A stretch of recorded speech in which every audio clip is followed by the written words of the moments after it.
నారా చంద్రబాబు నాయుడు గారు ప్లాట్కు అంటే ఆయన ఇల్లు కట్టుకుంటాకి ఎవరికి ప్లాట్ దొరుకుతాయా అంటే అతనికి చంద్రబాబు నాయుడు గారికి స్థలం 5 ఎకరాల పొలం అమ్ముతాడికైతే మాత్రం సచివాలయం ఎదురుకుండా ఏది కొత్త సచివాలయం పర్మనెంట్ సచివాలయం ఎదురుకుండా ప్లాట్ మాత్రం నారా చంద్రబాబు నాయుడు గారికి కేటాయించిన వాడికి దొరుకుద్ది, ఆయన అమ్ముతాడు వెంటనే.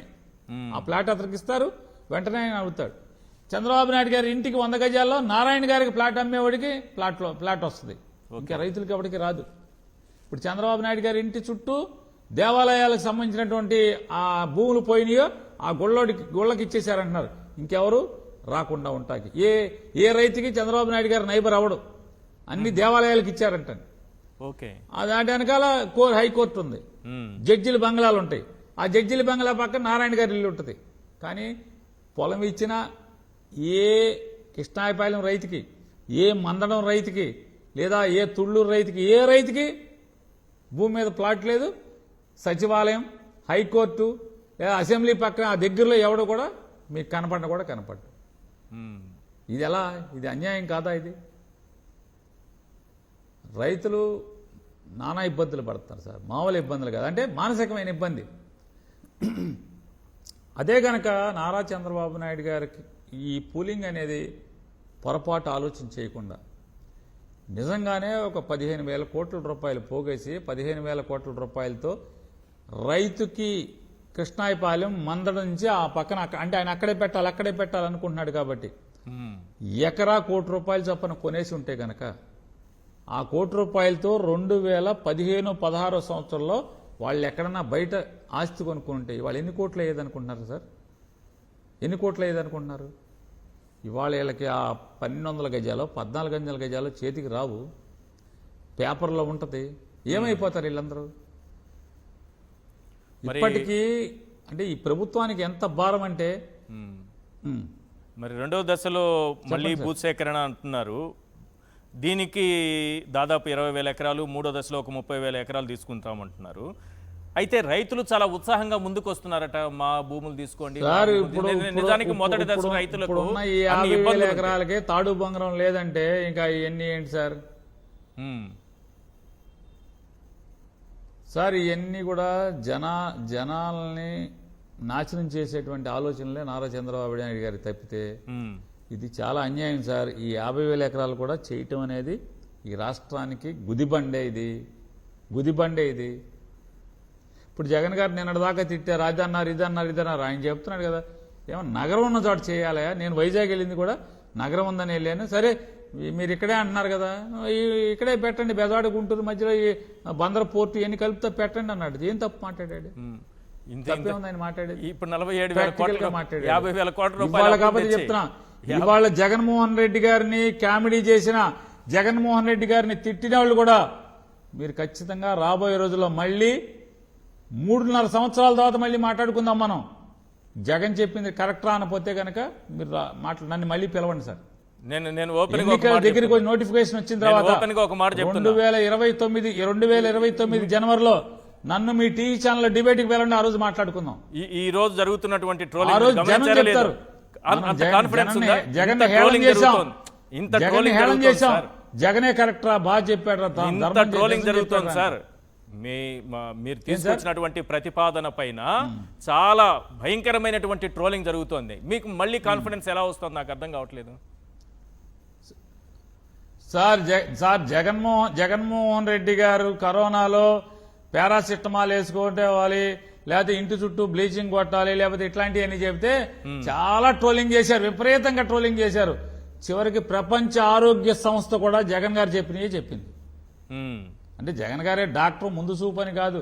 ఆయన 100 సమాచారం సేకరిస్తాడు, దీని మీద ప్రతి దాన్ని క్షుణ్ణంగా అధ్యయనం చేస్తాడు. 10 మందితో మాట్లాడాడు, ప్రపంచవ్యాప్తంగా ఎక్కడెక్కడ ఏం జరుగుతుందో అందరితో ఆయన మాట్లాడాడు.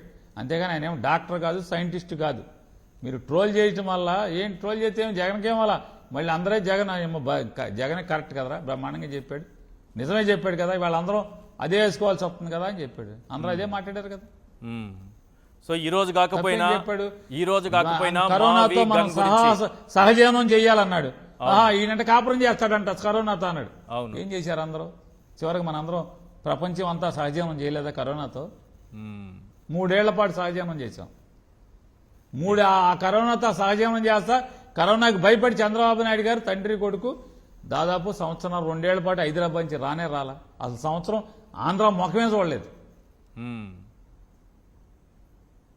రైట్. ఈరోజు కాబట్టి జగన్ గారు చెప్పింది ఇవాళ మీరు హేళన చేసినా, మ్మ్. మీరు గాలితనంగా మాట్లాడినా 3 సంవత్సరాల తర్వాత ఖచ్చితంగా ఎలక్షన్కి వెళ్లే ముందు ఇవాళ నవ్వినోళ్ళు, ఇవాళ జగన్ గారిని ట్రోల్ చేసినాడు పెద్దోడు జగనే కరెక్టర్ అంటారు, చూసుకోండి. ఎందుకు ఆలోచించాలి మావిగన్ గురించి చెప్పండి?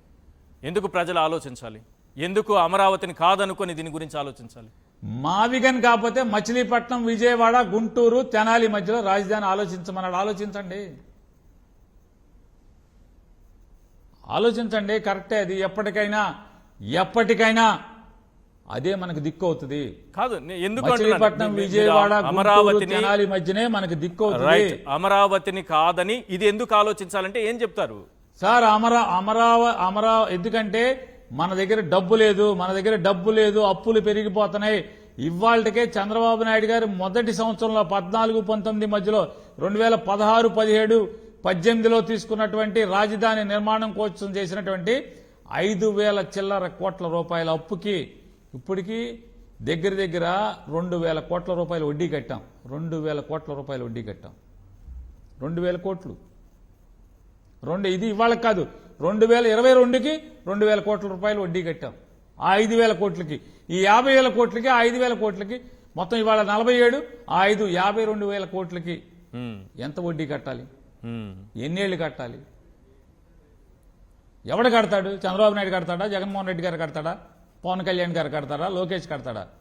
ప్రజలు కట్టాలి సార్. ఈ రాష్ట్ర ప్రజలు కట్టాలి.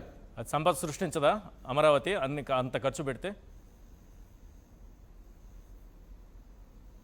సార్ అదే చెప్తున్నా, ఏది సంపద ఏదయ్యా చంద్రబాబు నాయుడు గారు? సంపద ఎక్కడ? అప్పులే తప్పితే, అప్పులు కుప్ప తప్పితే ఏది సంపద ఏదని అడుగుతున్నా. ఎక్కడ సంపద ఏది? చంద్రబాబు నాయుడు గారు, నారాయణ గారు చెప్పారండి 1,200 ఎకరాలు 1,400 ఎకరాలు మేము అమ్మామని. అవును. ఆ డబ్బే ఎక్కడుంది? అమరావతి నిర్మాణం చేస్తామని తెచ్చి 13,000 కోట్ల రూపాయలు డ్రా చేసి 1,000 కోట్లు వేరే దానికి వాడేశారు సార్ వీళ్ళు. అసలు వీళ్ళు ఎంత పచ్చి, వీళ్ళనేమనాలి? కాదు, వీళ్ళనేమనాలి అసలు సార్? అసలు వీళ్ళు ఎంత దుర్మార్గులు వీళ్ళు అసలు, ఈ పాలకులు. రైట్. ఫైనల్ గా ఒక మాట, అమరావతి నిర్మాణం చేస్తామని 47,000 కోట్లు అప్పు శాంక్షన్ చేసుకుని 13,000 కోట్లు డ్రా చేసి 1,000 కోట్లు దారి మళ్ళీ ఇచ్చారు. రైట్. ఫైనల్ గా ఒక మాట, 5,500 కోట్లు కాంట్రాక్ట్. అమరావతి క్యాపిటల్ అనే అంశం పైన మొబిలైజేషన్ ఇచ్చారు. ఎస్, అమరావతి క్యాపిటల్ ఇప్పటికే తీర్మానం అయింది, బిల్లు వెళ్ళిపోయింది, చట్టం కూడా కాబోతోంది. ఇప్పటికైనా అమరావతి క్యాపిటల్ అనే అంశం పైన వైఎస్ఆర్సీపీ స్టాండ్ ఏంటి?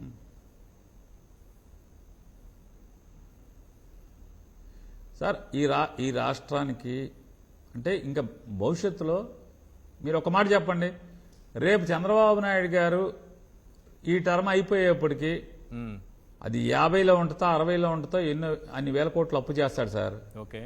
ఆ అప్పు తీరదు. ఇప్పుడు చంద్రబాబు నాయుడు గారి దగ్గర 6,000 కోట్లు, ఇంకా 6,000 ఎకరాలు మా దగ్గర ఉందన్నాడు. ఈ 6,000 కోట్లు ఈ అప్పు తీరవటానికి అసలు ఆ వడ్డీ కడతాకి వస్తుందా? పనికి వస్తుందా అండి? సరిపోద్దా? రేపు నెక్స్ట్ 2029లో వచ్చే గవర్నమెంట్ అసలు అప్పు ఇచ్చేవాడు ఎవడు ఉంటాడు అసలు రాజధాని పేరు మీద? అసలు మిగతా రాష్ట్రం అంతా ఏమైపోవాలి? మొత్తం ఈ రాష్ట్ర జనాలందరినీ కూడా 5 కోట్ల మందిని తాకట్టు పెట్టేసి, వాళ్ళ జీవితాలను తాకట్టు పెట్టి మొత్తం అమరావతి మీదే తీసుకొచ్చి అప్పులు మొత్తం పోసేస్తే అసలు మిగతా రాష్ట్రం ఏమైపోవాలి? సార్ రాబోయే ఇంకొక సంవత్సరంన్నర 2 ఏళ్లకి లేకపోతే 3 ఏళ్లకో ప్రభుత్వ ఉద్యోగస్తుల జీతాల చెల్లింపులు సంవత్సరానికి పెన్షన్లు కానీ చెల్లింపులు కానీ 90,000 నుంచి 1,00,000 కోట్ల రూపాయలు అవుద్ది సార్. 1,00,000 కోట్ల రూపాయలు కావాలి సంవత్సరానికి. సాలీనా ప్రభుత్వ ఉద్యోగుల జీతభత్యాలకి పెన్షనర్లకు ఇవ్వటానికి 1,00,000 కోట్లు కావాలి. రేపు మళ్ళీ ఎలక్షన్ వచ్చేప్పటికి 1,00,000 కోట్లు దాటిపోద్ది. మరి వాళ్ళ పరిస్థితి, జీతభత్యాలు ఎట్లా ఇవ్వాలి? ప్రభుత్వాన్ని ఎట్లా నడపాలి? మరి రాష్ట్ర ప్రజల యొక్క ఆకాంక్షలు, కోరికలు, వాళ్ళ అవసరాలు ఎలా తీర్చాలి? ఏంటి అసలు నాకు అర్థం కాదు. ఏం జరుగుద్ది? ఈ రాష్ట్రం ఏమైపోయింది? 2014లో చంద్రబాబు నాయుడు గారు గెలవడం ఈ రాష్ట్రానికి దరిద్రం అన్న పరిస్థితి ఇవాళ కాకపోతే ఇంకొక 5 ఏళ్ళ 10 ఏళ్ల తర్వాత మనం ఆలోచించాల్సిన పరిస్థితి వస్తుంది. అప్పటికి అంతా అయిపోద్ది, మొత్తం పాపర్లు అయిపోతాం అందరం, అప్పులు పాలైపోయి ఏం చేస్తారు? ఎస్.